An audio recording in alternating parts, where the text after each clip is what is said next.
Movie के starting में हम जॉन और कैरन को देखते हैं जो कि हस्बैंड वाइफ होते हैं। इसी दौरान उन्हें न्यूज से किसी वायरस के बारे में पता चलता है जो कि लोगों के बीच में फैल रहा होता है। ये सब कुछ देखकर जॉन को ऐसा लग रहा होता है कि ये सब कुछ बस एक पैसे कमाने का जरिया है जिससे कि फार्मेसी कंपनीज वायरस की वैक्सीन बनाकर पैसे कमा सके। जहाँ इसी दौरान न्यूज में सभी लोगों को घर के अंदर रहने की रिक्वेस्ट की जा रही होती है जिससे कि वो लोग सेफ रहे और इन्फेक्टेड ना हो। सीन यहाँ से शिफ्ट होता है और नेक्स्ट दिखाया जाता है जहाँ उनके बिल्डिंग में एक क्रैश हो जाता है जिसे देखने के लिए जब जॉन बाहर निकलता है तो वो देखता है कि बिल्डिंग में एक प्लेन क्रैश हो गया है और ये देखकर वो काफी ज्यादा हैरान भी हो जाता है कि तभी वहाँ पर मौजूद लोग ये बता रहे होते हैं कि जो लोग इन्फेक्टेड हुए हैं वो दूसरे इंसानों को काट रहे हैं। फिर जब वो ये बात अपनी वाइफ कैरन को बताता है तो वो उसकी बातों पे यकीन नहीं करती है, लेकिन गाइस जैसे ही वो विंडो के बाहर देखती है वो बहुत ही बुरी तरह से शॉक हो जाती है क्योंकि वहाँ पे बहुत सारे ज़ॉम्बी एक आदमी को बुरी तरह से नोच कर खा रहे होते हैं। ये सब देखकर वो समझ आती है कि जॉन बिल्कुल सही कह रहा था। साथ ही वो लोग ये भी समझ आते हैं कि उन्हें यहाँ पर कुछ दिन के लिए ऐसे ही लॉक रहना पड़ेगा। सो इसलिए फिर कैरन जॉन को उन पड़ोसियों के घर में से सप्लाई लाने के लिए भेजती है जो कि घर पर नहीं है। जॉन ऐसा करना तो नहीं चाहता था लेकिन मजबूरन उसे ऐसा करना पड़ता है और फिर जब वो वापस आता है तो वो अपने साथ बहुत सारी सप्लाई लेकर आता है जिसे देखकर कैरन बहुत ही ज्यादा खुश हो जाती है। और उसके बाद हम देखते हैं कि वो दोनों ऐसे ही उन लोगों के घर से सप्लाई लेकर आते हैं जो कि इन्फेक्टेड हो चुके हैं और उनके घर खाली हैं। और फिर वो लोग प्लान करते हैं कि वो ऐसे ही तब तक सरवाइव करते रहेंगे जब तक ये मिलिट्री वहाँ पर उनकी हेल्प के लिए नहीं पहुँच जाती है। सीन यहाँ से शिफ्ट होता है और हमें पता चलता है कि कैरन प्रेग्नेंट थी लेकिन उसका मिसकैरेज हो गया है और अब वो माँ नहीं बन सकती है, जिस बात से वो बहुत ही ज्यादा दुखी होती है। फिर नेक्स्ट डे जब कैरन दरवाजे पे पहुंचती है तो उसे बाहर किसी की होने का एहसास होता है, तो इसलिए वो जॉन को बुलाती है और वो फिर दोनों चेक करते हैं तो वो देखते हैं कि वहाँ कोई और नहीं बल्कि ज़ॉम्बी होते हैं जो कि दरवाजा खोलते ही उन पर अटैक करने की कोशिश करते हैं, लेकिन वो दोनों दरवाजा बंद कर लेते हैं और वो लोग बच जाते हैं। सो इस चीज से वो बहुत ही ज्यादा घबरा जाते हैं और ड्रग्स लेते हैं। यहाँ पर गाइस हम ये भी देखते हैं कि कैरन ने अपने पास बहुत सारे ड्रग्स के साथ साथ एक गन भी रखी हुई थी जिसे देखकर जॉन बहुत ही ज्यादा हैरान हो जाता है। फिर नेक्स्ट डे कोई फिर से उनके दरवाजे पे नॉक करता है तो वो काफी ज्यादा डर जाते हैं कि उन्हें लगता है कि शायद फिर से ज़ॉम्बी वहाँ पर है, लेकिन जब वो गेट खोलते हैं तो वहाँ पर कोई और नहीं बल्कि लियो और उसकी वाइफ एमिली होते हैं जो कि उनके पड़ोसी है। और वो लोग जॉन और कैरन से अंदर आने के लिए पूछते हैं जहाँ कैरन उन्हें अंदर बुलाती है, पर लियो उन्हें बताता है कि क्रैश के बाद वो दोनों ही लॉन्ड्री रूम में फंस गए थे जहाँ पर वो पिछले 2 दिन से कैद थे, लेकिन अब उनके अपार्टमेंट में भी ज़ॉम्बी घुस गए हैं तो इसलिए वो लोग वहाँ भी नहीं जा सकते हैं। जिसके बाद लियो और एमिली कैरन से खाना मांगते हैं, जहाँ पहले तो लगता है कि कैरन इस चीज के लिए मना कर देगी, लेकिन जब वो किचन में जाती है तो वो जॉन से इस बारे में पूछती है हमारे पास पहले से ही खाना कम है और अगर हम इन लोगों को खाना दे देंगे तो खाना बहुत ही जल्दी खत्म हो जाएगा। लेकिन फिर वो लोग सोचते हैं कि वो उन्हें अभी का खाना देकर उसके बारे में बाद में सोचेंगे। फिर जब कैरन उन्हें खाना खिलाने के बाद आगे का प्लान पूछती है तो वो कहते हैं कि अगर तुम हमें यहाँ से जाने के लिए कहोगे तो हम लोग यहाँ से चले जाएंगे। ये सुनकर मजबूरन कैरन उन्हें अपनी अपार्टमेंट में रहने के लिए मान जाती है, जिस बात से वो दोनों बहुत ही ज्यादा खुश हो जाते हैं और वो कहते हैं कि हम तुम लोगों की हर चीज में हेल्प कर देंगे। कैरन उन्हें मना करती है और कहती है कि तुम हमारे गेस्ट हो और फिर उसके बाद वो लोग मिलजुल कर रहने लग जाते हैं। लेकिन नेक्स्ट डे ब्रेकफास्ट करने के टाइम पे कैरन एमिली को बर्तन साफ करने के लिए कहती है, साथ ही वो लियो से अपने सॉक्स को अरेंज करने के लिए कहने लग जाती है। जिसके बाद कैरन और जॉन टीवी देखने के लिए चले जाते हैं, लेकिन इन बातों से एमिली बहुत ज्यादा गुस्सा हो जाती है। सो इसलिए वो लियो के साथ मिलकर ये प्लान बनाती है कि जैसे ही रात में ये लोग सो जाएंगे हम इन लोगों को अपने कंट्रोल में कर लेंगे। और फिर वो लोग दोनों काम खत्म करके जॉन और कैरन के पास पहुंचते हैं तो वो देखते हैं कि वो दोनों सो रहे होते हैं। सो इसलिए लियो तुरंत ही उन पर कंट्रोल करने के बारे में कहता है, लेकिन कैरन उन्हें सुन लेती है। सो इसलिए एमिली उससे ये बहाना बनाती है कि हम कुकीज बनाने के बारे में बात कर रहे थे, जहाँ कैरन कहती है कि हम अपने गेस्ट से काम नहीं करवाते हैं। सो इसलिए वो खुद ब खुद कुकीज बनाने के लिए वहाँ से चली जाती है और उन दोनों को टीवी देखने के लिए वहाँ पे बैठा देती है। वहीं दूसरी तरफ कैरन समझ चुकी थी कि वो लोग उन्हें मारने ही वाले हैं, सो इसलिए वो उन्हें कुकीज में बहुत सारा ड्रग्स मिलाकर उनको परोसती है, जहाँ उसे खाने के बाद वो दोनों मर जाते हैं। ये सब कुछ देखकर जॉन और कैरन उनकी डेड बॉडीज के बारे में बहुत ज्यादा परेशान हो जाते हैं और फिर वो लोग ये प्लान करते हैं कि वो उनकी डेड बॉडीज को दूसरे अपार्टमेंट में छोड़ आएंगे। लेकिन जब वो लोग लियो और एमिली के पास में पहुंचते हैं तो यहाँ पर उन्हें ये पता चलता है कि वो दोनों पहले से ही इन्फेक्टेड हैं, जिससे वो फिर से जिंदा हो जाते हैं। तो इसलिए कैरन उन्हें गन से शूट करके मार देती है और फिर उसके बाद वो उनकी डेड बॉडीज को दूसरी अपार्टमेंट में छोड़ आते हैं। सीन यहाँ से शिफ्ट होता है जहाँ जॉन कैरन से से डेट के लिए पूछता है। जहाँ इसी दौरान उसने पूरे घर को बहुत ही प्यार से सजाया हुआ होता है, जिसके बाद वो दोनों काफी ज्यादा एंजॉय करते हैं कि तभी रात में कोई उनका दरवाजा नॉक करता है। जब कैरन पूछती है तो वो बताते हैं कि हम रेस्क्यू टीम से हैं, जिस बात से वो बिना सोचे समझे ही तुरंत से गेट खोल देती है। लेकिन वहाँ गाइस रेस्क्यू टीम वाले नहीं बल्कि लोकल गैंग मेंबर्स होते हैं जो कि उन्हें हॉस्टेज बना लेते हैं। और फिर वो लोग जॉन से पैसों के बारे में पूछते हैं और उसे कहते हैं कि यहाँ आसपास बिल्डिंग में मौजूद सभी लोग जा चुके हैं और कोई भी नहीं है, पूरी बिल्डिंग खाली है। लेकिन तुम लोग अभी भी यहाँ पर क्या कर रहे हो और तुम्हारे पास ऐसा क्या है जिसे तुम लोग छुपा रहे हो? तो जॉन उन्हें कहता है कि मेरा सब कुछ मेरी वाइफ ही है और मेरे पास कुछ भी नहीं है। जहाँ इस पास से गैंग का लीडर कैरन को अपने साथ में ले जाता है और वो उसके साथ जबरदस्ती करने की कोशिश करता है। लेकिन जब उसका ध्यान भटक जाता है तो कैरन एक चाकू से उसके गले में वार करती है, जिससे कि वो बहुत ही बुरी तरह से वहीं पर मारा जाता है। कि तभी वहाँ पर उसके बाकी के साथी आ जाते हैं जो कि अपने लीडर की ऐसी हालत देखकर काफी ज्यादा हैरान हो जाते हैं, लेकिन वो कुछ भी समझ नहीं पा रहे थे। उससे पहले वहाँ पर जॉन आ जाता है और वो गन से शूट करके उन्हें वहीं पे मार देता है। और उसके बाद जॉन और कैरन दोनों उस गैंग मेंबर्स की बॉडीज को अपार्टमेंट के बाहर रख देते हैं। फिर वहाँ इसी दौरान उन्हें ये एहसास होता है कि अब वो दोनों ही यहाँ पर जिंदा बचे हैं, क्योंकि बाकी सब लोग तो या तो यहाँ से जा चुके हैं या फिर इन्फेक्टेड होकर मारे गए हैं। और लेकिन तभी उन्हें रेस्क्यू टीम की आवाज सुनाई देती है, तो इसलिए वो लोग विंडो से बाहर झाके उन्हें बुलाने की कोशिश करते हैं और वो ये बताते हैं कि वो लोग बिल्डिंग में फंसे हुए हैं। लेकिन रेस्क्यू टीम उन्हें नहीं देख पाती है और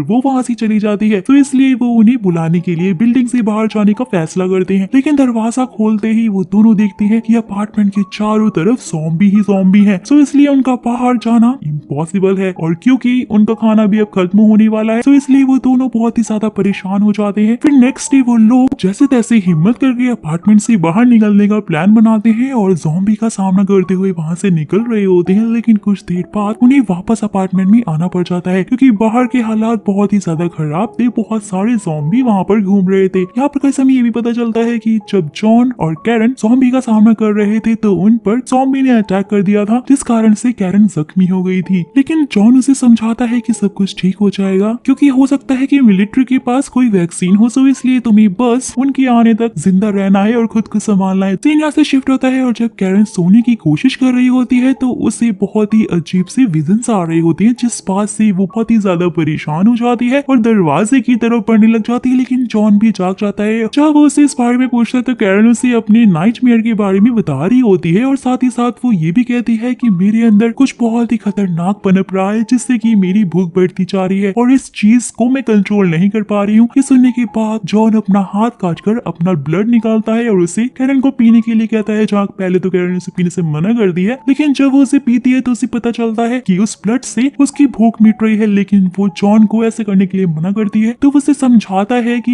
ये सब बस कुछ दिनों की बात है, क्योंकि आर्मी के यहाँ पर आने के बाद वैक्सीन से तुम पूरी तरह से ठीक हो जाओगी। लेकिन इन सब के बावजूद भी कैरन इस चीज के लिए मना करने लग जाती है, तो वो गुस्सा होकर उस पर चिल्लाने लगता है और फिर वो उसे समझाता है कि ये मेरी चॉइस है और मैं ऐसा ही करना चाहता हूँ। जिसके बाद कैरन उसे अपना घाव साफ करने के लिए कहती है, क्योंकि वो उसे स्मेल कर सकती थी। फिर नेक्स्ट सीन में कैरन और जॉन अपना फ्यूचर प्लान कर रहे होते हैं। तो जॉन कहता है कि जब हम कल जागेंगे तो यहाँ पर रेस्क्यू टीम आ जाएगी और उनके पास वैक्सीन होगी, लेकिन उस वैक्सीन में कुछ साइड इफेक्ट होगा जिसकी वजह से तुम प्रेग्नेंट हो जाओगी और फिर 9 महीने बाद हमारे पास हमारा पहला बेबी होगा जिसका नाम हम लूक रखेंगे। फिर हमें एक बड़े घर की जरूरत पड़ेगी, तो इसलिए हम एक ग्रीन हाउस खरीदेंगे, जिसके बाद पूरी फैमिली के साथ मिलकर हम क्रिसमस सेलिब्रेट करेंगे। ये सब कुछ प्लान करते करते वो दोनों रोने लग जाते हैं। फिर जब कैरन नहा रही होती है तो जॉन उसे दोबारा अपना ब्लड ला कर देता है, जिससे कि गाइस वो एक बार में ही पी लेती है। लेकिन इस दौरान वो समझ गई थी कि धीरे धीरे उसके अंदर बदलाव हो रहे हैं और वो एक ज़ॉम्बी में तब्दील होती जा रही है। फिर नेक्स्ट डे जब जॉन की नींद खुलती है तो उसे बाथरूम में एक लेटर मिलता है जो कि कैरन ने लिखा हुआ था, जिसमें वो बताती है कि तुमने मुझे अंधेरे से उजाले की तरफ खींचा है और मेरी लाइफ को एक सही ट्रैक पर लेकर आए हो, लेकिन मेरी भूख दिन ब दिन बढ़ती जा रही है और मैं नहीं चाहती कि ये तुम्हें भी खत्म कर दे, तो इसलिए मैं ये सब कुछ खत्म करना चाहती हूँ। लेकिन एक बात हमेशा याद रखना, मैं तुम्हें बहुत प्यार करती हूँ और आगे भी करती रहूंगी। ये सब कुछ पढ़ के जॉन बहुत ही ज्यादा इमोशनल हो जाता है और फिर वो कैरन के पास पहुंचता है तो वो देखता है कि उसने खुद को चैन की मदद से बांधा हुआ था, जहाँ उसने खुद पर एक टैग भी लगाया हुआ था कि अगर तुम मुझसे प्यार करते हो तो तुम्हें मुझे मारना होगा। ये देखकर जॉन बुरी तरीके से रोने लग जाता है और कहता है कि मैं तुम्हें कभी भुला नहीं पाऊंगा, तुमने मुझे हमेशा प्यार किया है, मैं नहीं जानता कि मुझे आगे क्या करना चाहिए। और फिर उसके बाद जॉन एक गन लेकर आता है जिससे कि वो कैरन को शूट कर सके। कि तभी सीन शिफ्ट होता है और हम देखते हैं कि उनके अपार्टमेंट में सोल्जर्स पहुंच गए हैं, जहां पहले तो उन्हें जॉन और कैरन नहीं मिलते हैं, लेकिन उन्हें फिर एक रूम में कुछ आवाजें सुनाई देती हैं और जब वो लोग वहां जाकर चेक करते हैं तो गाइस हम देख पाते हैं कि कैरन के साथ साथ अब जॉन भी एक ज़ॉम्बी बन चुका है। और ये बात बहुत ही ज्यादा अजीब थी कि उन दोनों का हाथ टेप से बंधा हुआ था जिससे कि वो लोग अलग ना हो सके। ये देखकर सोल्जर्स काफी ज्यादा हैरान हो जाते हैं और वो भी इमोशनल हो जाते हैं और वो अपने लीडर से इस बारे में पूछते हैं तो वो कहता है कि ये एक सच्चा प्यार है, लेकिन अब हम यहाँ पर कुछ भी नहीं कर सकते। हमें अगर इस एरिया को क्लियर करना है तो हमें इन्हें जान से मारना होगा। और उसके बाद सोल्जर उन दोनों को शूट करके वहां से निकल जाते हैं। एंड गाइस यहीं पर इस प्यारी सी मूवी का द एंड हो जाता है।